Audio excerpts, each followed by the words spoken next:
cermin akan kehilangan fungsi.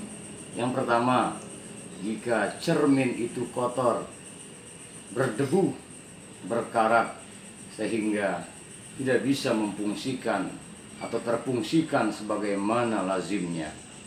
Yang kedua, cermin akan tidak dapat berfungsi jika katakan di depan kita ada cermin, salah kita menghadapnya.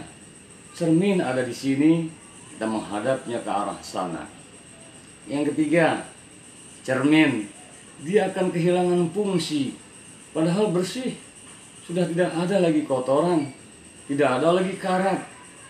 Tepat kita menghadapnya, namun amat sangat disayangkan antara barang benda atau katakan kita dengan cermin ada hijab, dinding, penghalang antara kita dengan cermin. Yang keempat, cermin tidak akan bisa berfungsi sebagaimana lazimnya. Kenapa? Yang kita ingin lihat bukan bahagian depan kita, tapi belakang kita. Katakan tengkuk, bagian belakang leher kita. Ada cermin di hadapan kita, sulit kita melihatnya. Dengan kata lain, harus ada cermin satu lagi yang kita hadapkan, yang kita pegang di belakang kepala kita, sehingga nampak bagian belakang kita pada cermin yang ada di hadapan kita. Hati laksana cermin, itulah perumpamaannya. Hati yang kotor laksana cermin yang kotor, sehingga tidak mampu berfungsi atau kehilangan fungsinya. Hati yang kotor, banyak khilaf, banyak dosa, banyak melakukan maksiat, dan belum lagi diistighfari, belum mau kembali bertobat kepada Allah, niscaya akan timbul bintik-bintik hitam hati, bintik-bintik karat di hati seperti cermin tadi, sehingga kehilangan fungsinya alias tidak lagi mampu membedakan mana hak mana batil. Berat untuk melakukan ibadah kepada Allah karena kotoran-kotoran hati itulah penyebabnya. Yang kedua, hati laksana cermin, dia tidak akan bisa mengeluarkan fungsinya, berfungsi dengan baik apabila cermin tidak lagi kita hadapkan dengan kita, atau kita berlawanan dengan cermin, atau kita membalikkan diri kepada cermin, atau salah menghadapnya. Artinya, hati kita kalau salah niat, tidak semata karena Allah, maka dia alamat kehilangan fungsi. Artinya hati tidak sesungguhnya dihadapkan kepada Allah Subhanahu wa ta'ala. Padahal Allah perintahkan, Qul inna sholati wa nusuki wa mahyaya wa mamati lillahi rabbil alamin. Katakanlah, sesungguhnya sholatku, ibadahku, hidup dan matiku lillahi rabbil alamin, semata karena Allah, Rabb, Tuhan semesta alam. Yang ketiga, cerminnya sudah bagus, menghadapnya sudah tepat, tapi sayang seribu sayang, ada hijab, ada dinding antara dirinya dengan cermin. Artinya hati laksana cermin sudah bersih hatinya, sudah benar niatnya, namun amat sangat disayangkan dirinya, hatinya masih tertanam sifat riya, ujub, takabur, sombong.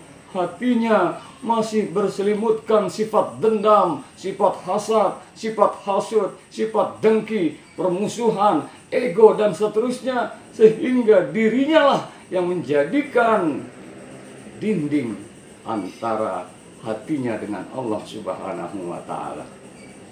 Yang keempat, hati laksana cermin yang ingin dilihat bagian belakang, dia harus ada alat bantu cermin satu lagi. Dengan kata lain, dalam konteks hati laksana cermin ini, kita sudah menghadapnya dengan benar, tak ada lagi dinding, kemudian cerminnya pun bagus, maka tetap kita tidak bisa melihat bagian belakang kita. Artinya, tambah lagi cermin. Dalam hidup ini tidak cukup mengandalkan kesucian hati, kita sudah bagus untuk banyak mohon ampun, kita sudah bagus niat lillahi ta'ala, sudah hilang segala penyakit hati.